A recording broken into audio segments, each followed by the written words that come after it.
Sem dúvida. É impossível mandar o Sol assumir o formato de um ovo ou forçar o cérebro a pensar de modo diferente.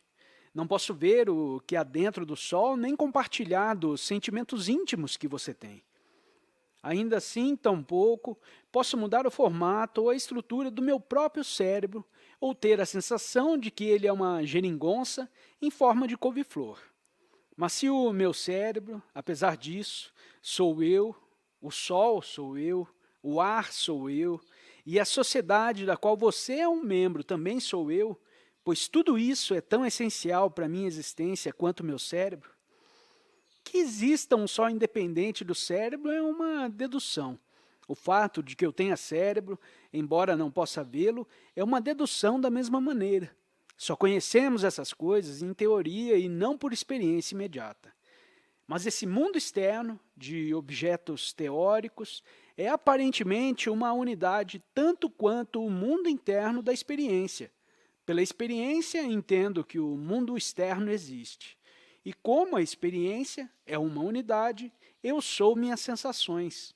Devo deduzir que esse universo teórico é uma unidade, que meu corpo e o mundo formam um único processo. Pois bem, há muitas teorias sobre a unidade do universo, mas nenhuma livrou os seres humanos do isolamento do egotismo, do conflito e do medo da vida, pois há uma imensa diferença entre dedução e sentimento. É possível entender que o universo é uma unidade sem sentir que seja. É possível estabelecer a teoria de que seu corpo é um movimento de um processo contínuo, que inclui todos os sóis e todas as estrelas, e ainda assim continuar se sentindo separado e sozinho. Pois o sentimento não corresponde à teoria, até que se descubra a unidade da experiência interior. Apesar de todas as teorias, você vai sentir que está isolado da vida enquanto estiver dividido por dentro. Mas deixamos de nos sentir isolados quando reconhecemos, por exemplo, que não temos uma sensação de céu. Somos a sensação.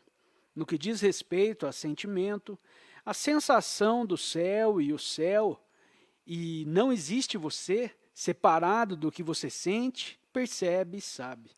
É por isso que os místicos e muitos poetas dão voz ao sentimento de que são parte do todo, ou de que estão unidos com Deus, ou como Sir Edwin Arnold exprimiu, deixando o ego para trás, o universo se torna eu. Às vezes, de fato, isso é mero sentimentalismo. O poeta que é parte da natureza só enquanto ela está de bom humor. Não vivo em mim, mas me torno parte do que me circunda e, para mim, montanhas altas são um sentimento, mas o zumbido das cidades humanas tortura.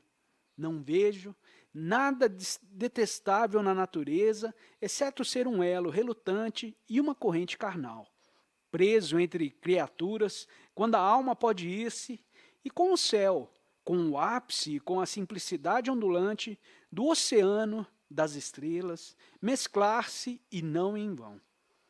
Esse arrebatamento rural de Byron é irrelevante. Ele só se acertou com a natureza na medida em que se entendeu com sua própria natureza humana. Moscas gostam que o mel seja doce, mas não que seja grudento. Por isso, ele se vê como um elo relutante em uma corrente carnal, preso entre criaturas. Sentimentalistas não olham para as profundezas da natureza e enxergam existências indolentes que passam por lá, suspensas ou rastejando lentamente perto do fundo.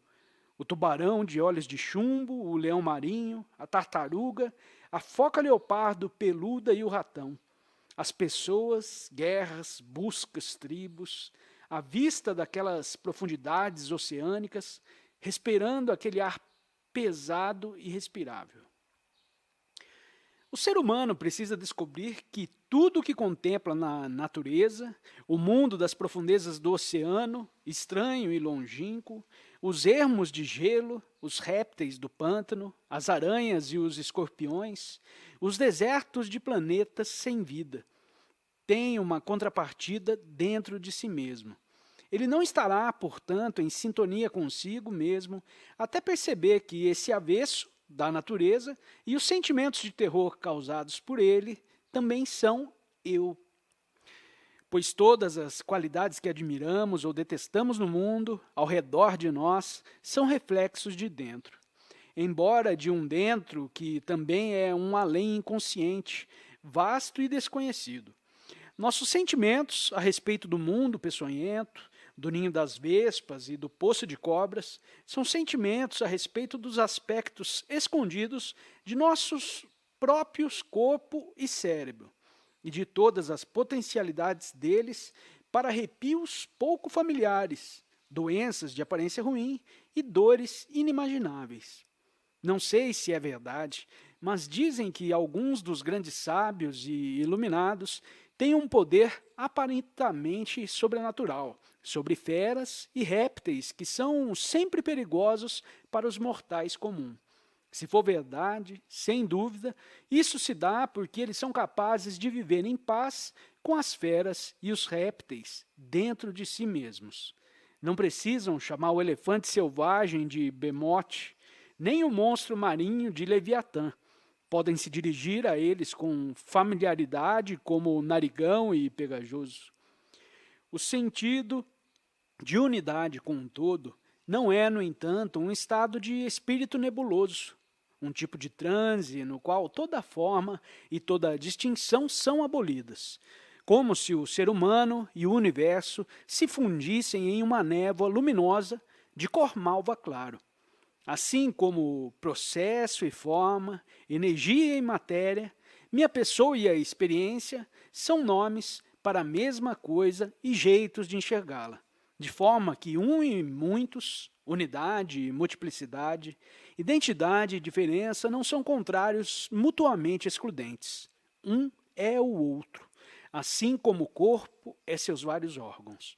Descobrir que variedade é unidade e que unidade é variedade significa perceber que ambas as coisas são palavras e sons que representam o que é, ao mesmo tempo, óbvio de perceber e sentir, e um enigma para a lógica e para a capacidade descritiva. Um jovem em busca de sabedoria espiritual se coloca sob os ensinamentos de um homem santo famoso. O sábio o coloca como assistente pessoal e depois de uns meses, o jovem reclama que até aquele ponto ainda não tinha recebido ensinamento nenhum. Como assim? Exclamou o homem santo. Quando você trouxe arroz eu não comi? Quando você trouxe o chá eu não bebi? Quando você me cumprimentou eu não devolvi o cumprimento? Quando deixei de lhe dar ensinamento? Acho que não entendi. E o jovem disse, completamente desnorteado. Quando você quiser examinar algo, seja direto no seu olhar. Se começar a pensar, tudo se perde.